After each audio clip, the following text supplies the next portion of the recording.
इस यात्रा का लक्ष्य भारत को जोड़ने का है।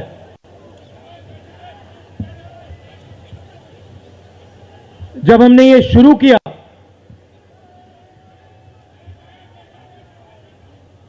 कन्याकुमारी में यात्रा शुरू की, तो मैं सोच रहा था कि नफरत को मिटाने की जरूरत है। और मेरे दिमाग में था कि इस देश में सब जगह नफरत फैली हुई है, मगर जब मैंने चलना शुरू किया तो सच्चाई बिल्कुल अलग थी। मैंने मीडिया के बारे में कहा, शुरुआत में कहा कि हमारे दोस्त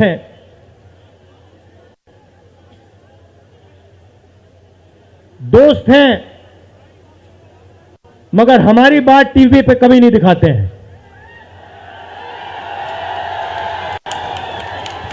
और वो तो तब भी ठीक है, वो ठीक है, हमारी बात नहीं उठाएं तो ठीक है, कोई प्रॉब्लम नहीं है। मगर ये एक और काम करते हैं, इनकी गलती नहीं है। देखिए, ये जो यहां खड़े हैं, इनसे गुस्सा मत होइए, इनकी गलती नहीं है। देखिए, मुस्कुरा रहे हैं, ये जानते हैं लगाम लगी हुई है, पीछे से लगाम लगी हुई है। मगर इनके जो चैनल हैं, ये भी नफरत फैलाने का काम करते हैं। 24 घंटा हिंदू मुस्लिम, हिंदू मुस्लिम, हिंदू मुस्लिम, हिंदू मुस्लिम, हिंदू मुस्लिम। ये सच्चाई नहीं है भाइयों और बहनों। मैं चला हूं कन्याकुमारी से यहां तक, ये सच्चाई नहीं है। ये मीडिया में चलाया जाता है, फैलाया जाता है। ये देश एक है। इन सड़कों पे लाखों लोगों से मिला हूं, सारे के सारे एक दूसरे से मोहब्बत करते हैं, प्यार करते हैं, गले लगते हैं।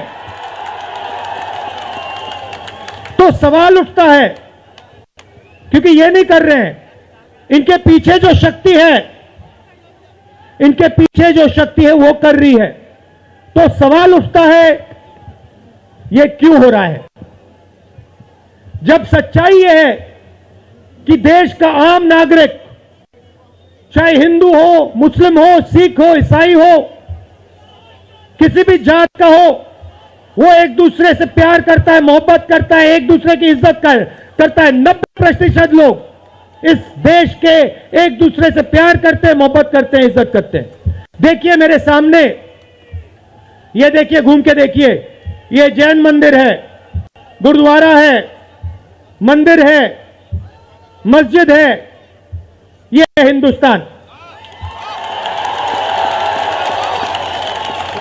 ये सच्चाई है हिंदुस्तान की, और ये नई बात नहीं है, ये हजारों साल से इस देश की सच्चाई है।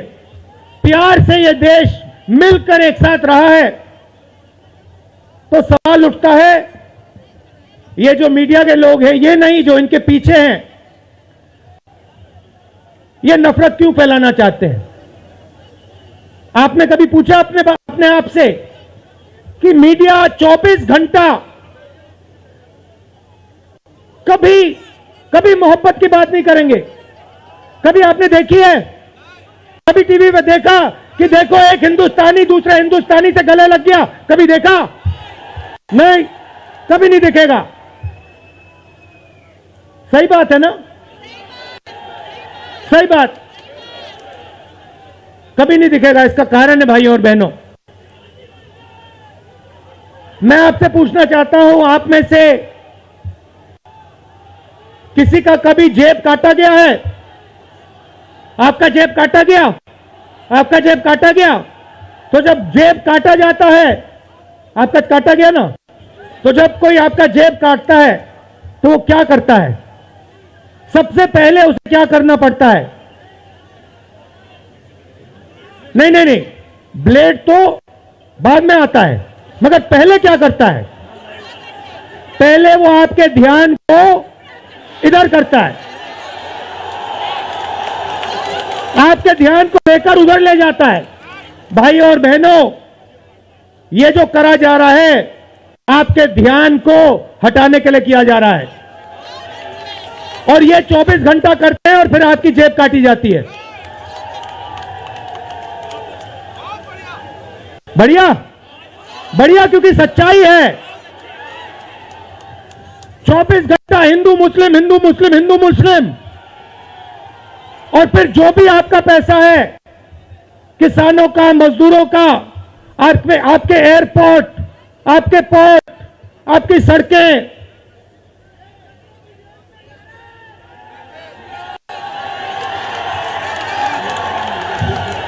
सीधा किसके जेब में? इनके मालिक के जेब में। इनको कौन चलाते हैं? नाम बताओ। देखो, सब जानते हैं, पूरा हिंदुस्तान जानता है। भाई और बहनों, ये नरेंद्र मोदी जी की सरकार नहीं है, ये अंबानी अदानी की सरकार है। ये सच्चाई है, और ये पूरा लक्ष्य इनका आपके ध्यान को इधर से उधर, उधर से इधर करने का है। मैं 2800 किलोमीटर चला हूं, 2800। मुझे कहीं नफरत नहीं दिखी, कहीं हिंसा नहीं दिखी, कहीं मारपीट नहीं दिखी, मगर जब मैं इनका टेलीविजन खोलता हूं 24 घंटे मुझे मारपीट, हिंसा, नफरत दिखाई देती है। क्यों? क्योंकि ये आपका ध्यान इधर से उधर ले जाना चाहते हैं। जो सच्चे मुद्दे हैं उस पे आपका ध्यान गलती से ना चला जाए। जैसे जब कोई आपकी जेब काटता है, वो चाहता है कि आपका ध्यान आपके जेब पे गलती से भी ना चला जाए। ये हो रहा है इस देश में। तो आपका ध्यान कहां जाना चाहिए? मैं आपको बताता हूं। सबसे पहले आपका ध्यान जो हिंदुस्तान के युवा हैं उनकी ओर जाना चाहिए। आप किसी भी युवा से पूछ लीजिए, वो आपको बताएगा, मैंने इंजीनियरिंग की, मैं डॉक्टर बनने के लिए पढ़ा, मैंने आईएएस के लिए तैयारी की, मैं जज बनने की कोशिश कर रहा था। पूछो क्या किया? पढ़ाई की, कितने साल की? स्कूल, कॉलेज, यूनिवर्सिटी सब पढ़ लिए, और फिर क्या हुआ? आज क्या करते हो? मजदूरी करता हूं, पकौड़े बनाता हूं।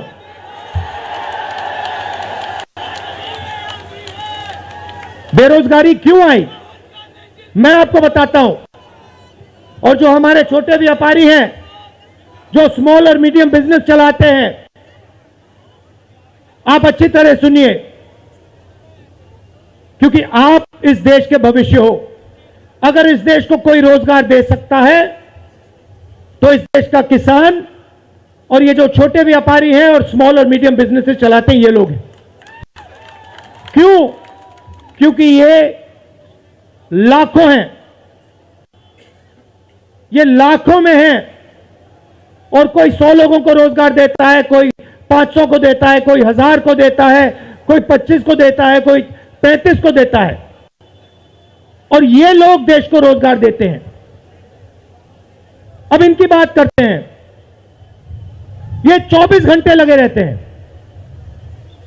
बैंक के दरवाजे इनके लिए बंद होते हैं। हिंदुस्तान के 2-3 अरबपतियों को 1 लाख करोड़, 2 लाख करोड़, 3 लाख करोड़ ऐसे दिया जाता है।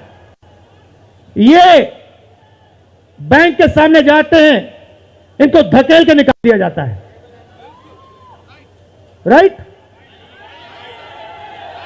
अब क्या? ठीक है, बैंक का पैसा नहीं दिया तभी मान ली बात, तब भी मान ली बात, मगर फिर क्या किया? फिर प्रधानमंत्री ने नोटबंदी की और प्रधानमंत्री ने गलत जीएसटी लागू की। भाई और बहनों, ये पॉलिसी नहीं है, ये हथियार है। छोटे व्यापारियों को, स्मॉल और मीडियम बिजनेस वालों को और किसानों को मारने के हथियार हैं ये। और जब इन्होंने ये काम किया तो देश के जो युवा हैं उनको रोजगार नहीं मिल सकता, सवाल नहीं उठता, क्योंकि जो रोजगार देने वाले हैं उनकी रीढ़ की हड्डी आपने तोड़ दी। किसके लिए तोड़ी? किसके लिए तोड़ी? इनके जो मालिक हैं उनके लिए तोड़ी। गेम को समझो। अब देखिए, अब आगे चलते हैं। युवाओं की बात की, स्मॉल और मीडियम बिजनेस वालों की बात की, दुकानदारों की बात की। अब सड़कों पे मुझे हजारों किसान मिले हैं। एक सेकंड में पहचान लेता हूं, जैसे ही हाथ मिलाता हूं समझ आ जाता है ये मजदूर है या ये किसान है। हाथ से पता लग जाता है, छिले हुए हाथ होते हैं। अच्छा, एक और सवाल है जो मैं सोच रहा हूं।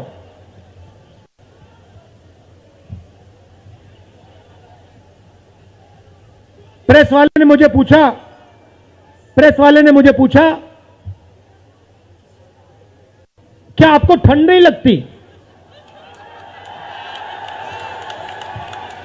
और मैंने सोचा ये मुझसे पूछ रहे हैं, ये हिंदुस्तान के किसान से क्यों नहीं पूछते?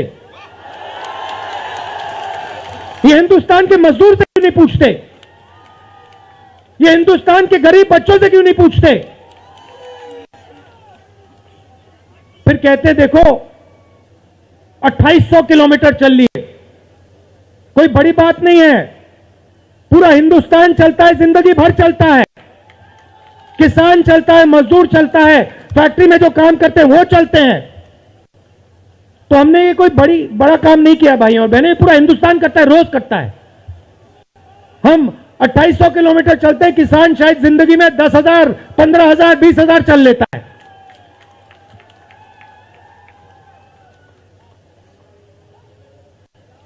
तो मैं चाहता हूं कि ध्यान सही जगह जाए। अब बीजेपी ने धर्म की बात उठाई है, हिंदू धर्म की बात करते हैं। मैं आपसे पूछना चाहता हूं, हिंदू धर्म में कहां लिखा है कि गरीबों को, कमजोर लोगों को कुचलना चाहिए? कहां लिखा है? कहां लिखा है कि कमजोर लोगों को मारना चाहिए? कहां लिखा, मुझे बताओ। मैंने तो कहीं नहीं पढ़ा। मैंने गीता पढ़ी है, उपनिषद पढ़े हैं, कहीं नहीं पढ़ा मैंने।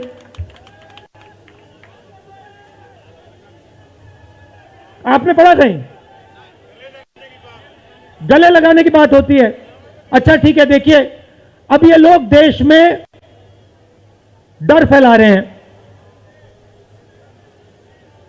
नफरत नहीं दिखी मगर डर दिखा। किसके दिल में डर? किसान के दिल में, युवाओं के दिल में, छोटे दुकानदारों के दिल में, स्मॉल और मीडियम बिजनेस जो चलाते हैं उनके दिल में, माताओं बहनों के दिल में।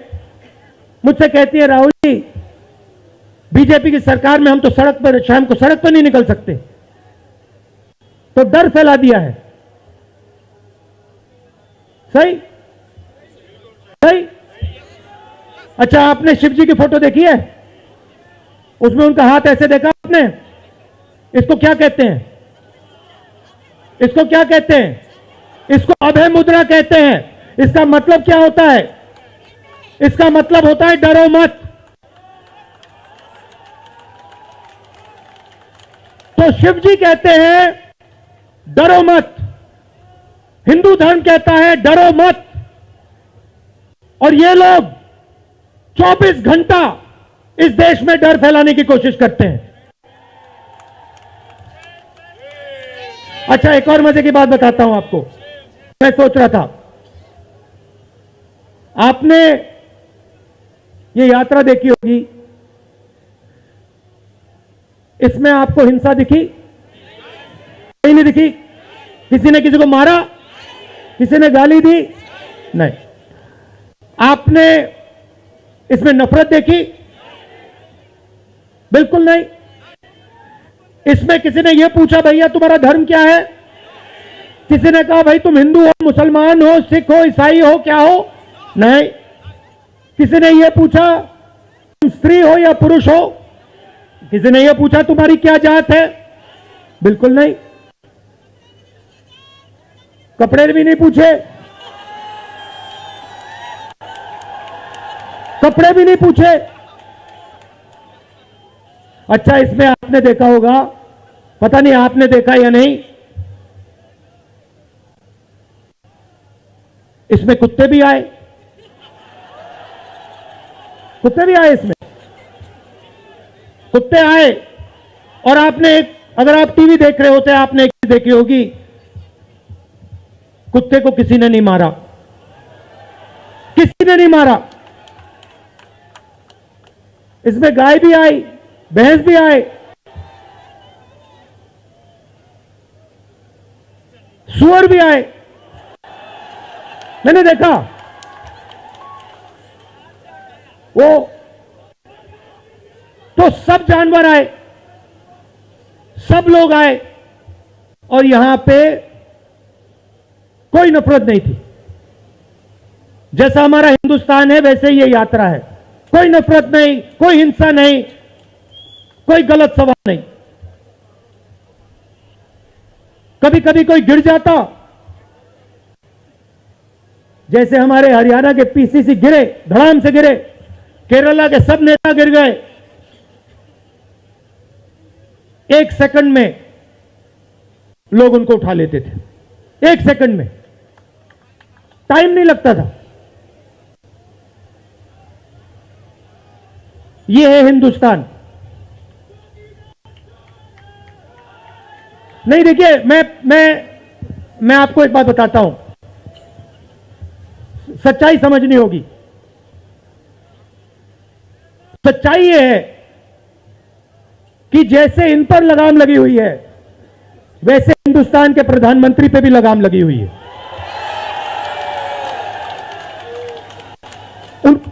उनकी गलती नहीं है, वो संभाल नहीं पा रहे हैं, कंट्रोल नहीं कर पा रहे हैं, उनको कंट्रोल कर दिया है। नहीं, मैं सच बोल रहा हूं, मैं सच बोल रहा हूं।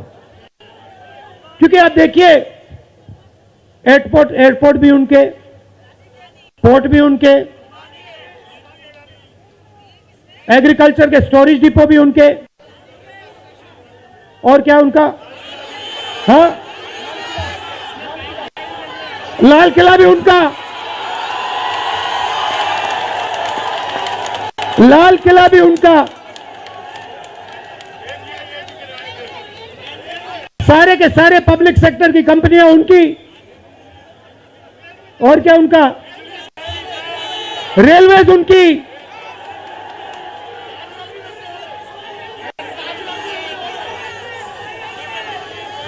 अभी भाइयों और बहनों ताजमहल भी चला जाएगा, तो सब कुछ उनका।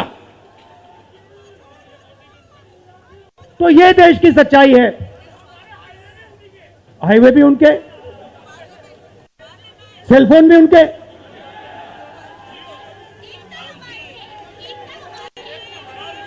मगर सच्चाई हमारी।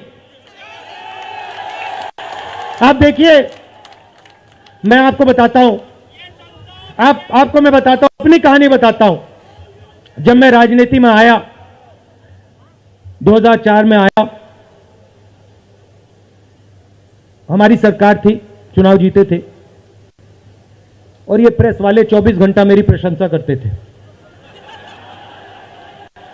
24 घंटा, 24 घंटा राहुल गांधी, राहुल गांधी, राहुल गांधी, राहुल गांधी। फिर मैंने क्या किया, मैं चला गया भट्टा परसोल। नहीं, सुनो, आपको समझना है ये है क्या। मैं भट्टा परसोल गया और मैंने किसानों का जो जमीन का मामला है उसको छेड़ दिया। और भाइयों और बहनों, जैसे ही मैंने किसानों का जमीन का मामला छेड़ा, वैसे ही ये मेरे पीछे पड़ गए।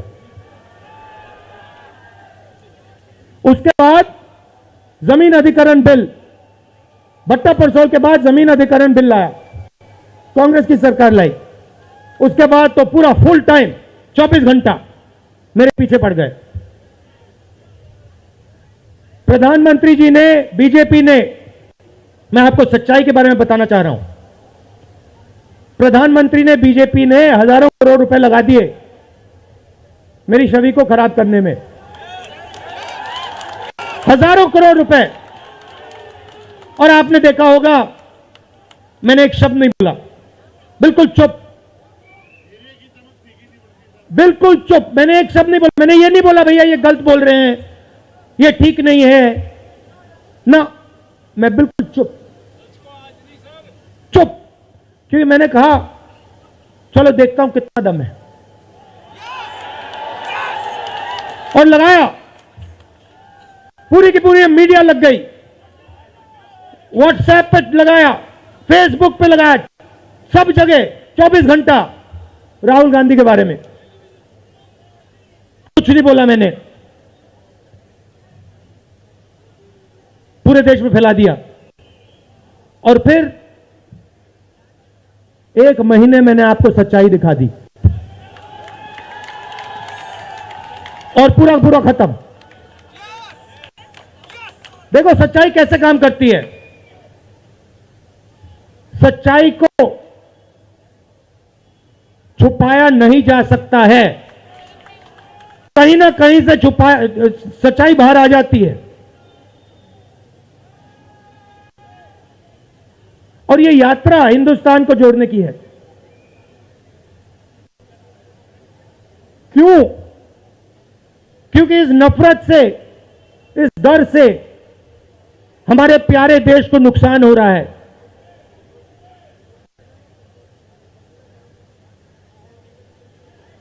यह सच्चाई है और इसीलिए हमने यह यात्रा कन्याकुमारी से लेकर कश्मीर तक शुरू की है। और यह जो हमारा तिरंगा है इसको हम श्रीनगर में जाके वहां पे लहराएंगे। और आप में से हजारों लोग हमारे साथ चलोगे, हजारों लोग चलोगे।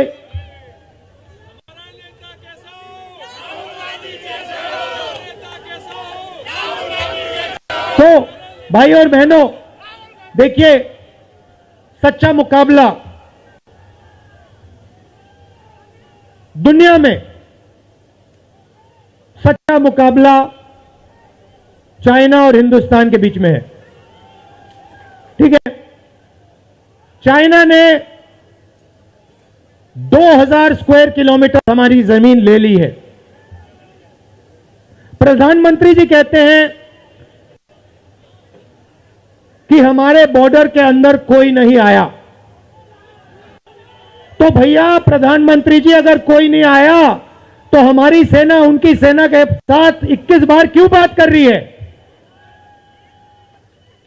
और हमारे जो सेना के लोग हैं, हमारे डिफेंस फोर्सेस के लोग हैं, वो क्यों कह रहे हैं कि चाइना ने हमारी जमीन ले ली है? मगर देखिए, कंपटीशन आर्थिक है, मुकाबला आर्थिक है। ये आपके जो सेलफोन है, ये आपके जो शर्ट है, जूते हैं, इसके पीछे आप देखिए, प्रेस वालों के जो कैमरा है इसके पीछे देखिए, उसके पीछे आपको लिखा दिखेगा मेड इन चाइना।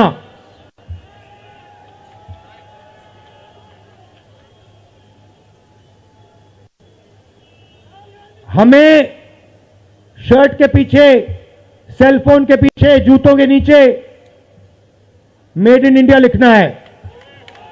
और एक ऐसा दिन आना चाहिए जब शंघाई में कोई युवा नए जूते खरीदे, उसके नीचे देखे made in new Delhi India.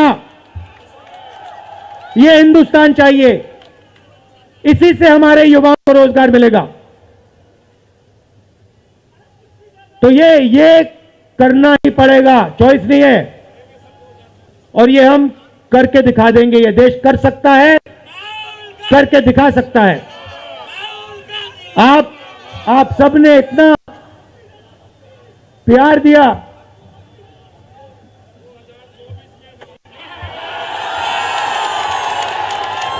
आपने इतना प्यार दिया। मैंने भाषण में राजस्थान में कहा था, आपके नफरत के बाजार में हम मोहब्बत की दुकान खोलेंगे। आपने लाखों दुकानें खोल दी हैं। आप सबका दिल से बहुत बहुत धन्यवाद। नमस्कार, जय हिंद।